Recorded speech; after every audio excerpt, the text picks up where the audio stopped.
masters. Only one person at a time was allowed to play it, the Olyobota, the keeper of rhythm. And on one unexpected day, the drum chose a boy named Temi. Scene 2, the boy who beat the sky. Temi was only 10. Thin, curious, quiet. But the first time he touched a drum, it seemed as if the sky leaned closer to listen. His hands were gifted, fast but gentle, wild yet wise.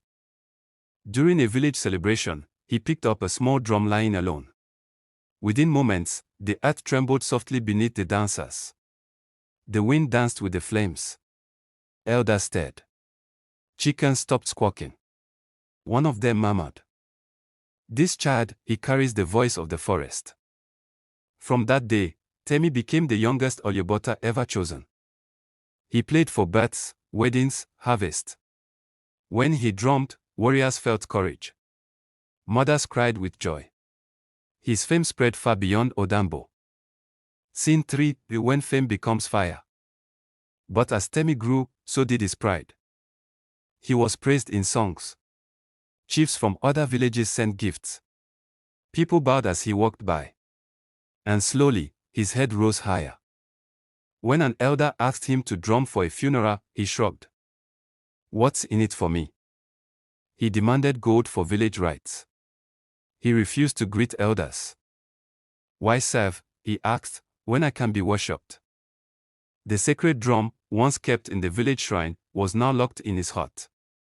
He played only when he pleased. Scene 4, the Broken Festival. Then came the Festival of Harvest, the most sacred celebration in Odanbo. The air was thick with incense. Dancers wore red and gold. Drums waited to be struck. But Temi stayed in his compound, arms folded. "Let them dance in silence," he sneered. And so, the festival began without rhythm. Dancers stumbled. Children watched in confusion. The energy died in the air. Suddenly, a loud crack echoed through the sky. People screamed. The sacred drum, untouched in the shrine, had split down the middle. The elders gasped. "The spirits have withdrawn," one whispered. "The drum has rejected him." Temi, hearing the crack from his compound, felt a chill deeper than cold. Scene 5, the turning point. That night, while the village mourned in silence, an old woman appeared at Temi's door. No one knew her name. Her eyes were like cloudy moons. She held a calabash drum, rough, unpainted, with no strings. "You have broken more than wood," she said. "You have silenced your own soul." She handed him the drum. "Take this. Go to the forest of Ikan. There, find the spirit drummer, he hears only truth. Return only when your rhythm no longer chases glory." Then she vanished. Scene 6, into the forest. Temi walked for days, through rivers, dry fields, thorns that tore his skin. He ate only fruit and drank from muddy streams. He was alone, humbled, and afraid. On the third night, under a blood-red moon, he heard it. Dubom, dubom, dubom. Following the sound, he entered a clearing. Under a massive iroko tree sat a blind old man, face worn like cracked bark, fingers dancing on a small drum. Temi knelt. "Are you the spirit drummer?" The man didn't reply. He only played. Then, he stopped and pointed beside him. There were 3 drums. Scene 7, the 3 drums. One drum was gold, shining bright in the dark. One was bone, pale and sharp-edged. One was clay, cracked and dull, but warm to the touch. "Choose," the spirit drummer said.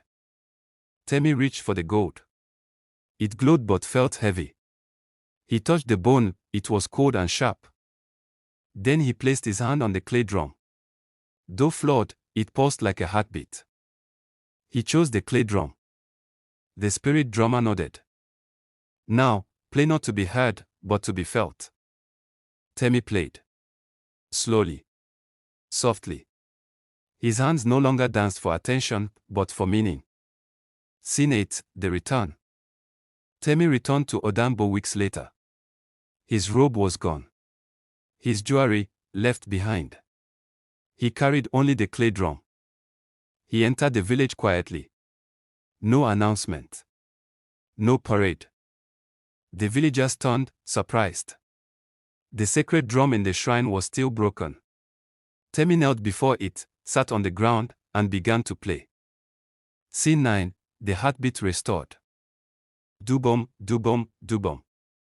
Children gathered. Then elders. Then the chief. The beat was not loud. Not fast. But it carried truth. And then, the broken sacred drum behind him began to glow. A crack sealed itself. Leaves rustled without wind. The air grew warm. The spirits had forgiven. Scene 10, celebration returns. That evening, the villagers danced, not around Temi, but with him. He was no longer the center. He was part of the rhythm. The sky cleared. Laughter returned. Children drummed. The festival came alive again. For the first time in years, Odanbo felt whole. Scene 11, moral closing. From that day, Temi continued to play, but not for fame. He carved a new phrase into the clay drum. Humility is the loudest rhythm. The sacred drum was placed back in the shrine, not as a throne of power, but as a reminder of purpose. And the village of Odanbo lived by a new saying. The power of a gift lies not in having it, but in how you use it. Pride may raise your voice, but only humility lets it be heard.